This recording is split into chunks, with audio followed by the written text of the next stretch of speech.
will be making a very quick but delicious tuna pasta marinara dish. For this recipe, you only need 6 ingredients. You need 1.5 cups of spaghetti sauce.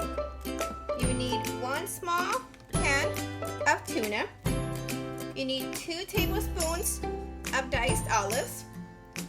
You need 1 tablespoon of dried basil, 2 tablespoons of fresh parsley, and half a pound of spaghetti pasta.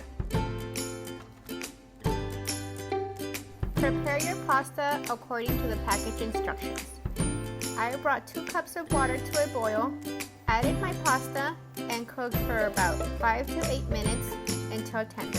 While your pasta is cooking, in a small saucepan, combine your remaining ingredients. 1.5 cups of your marinara sauce, your dried basil, your fresh parsley, the tuna,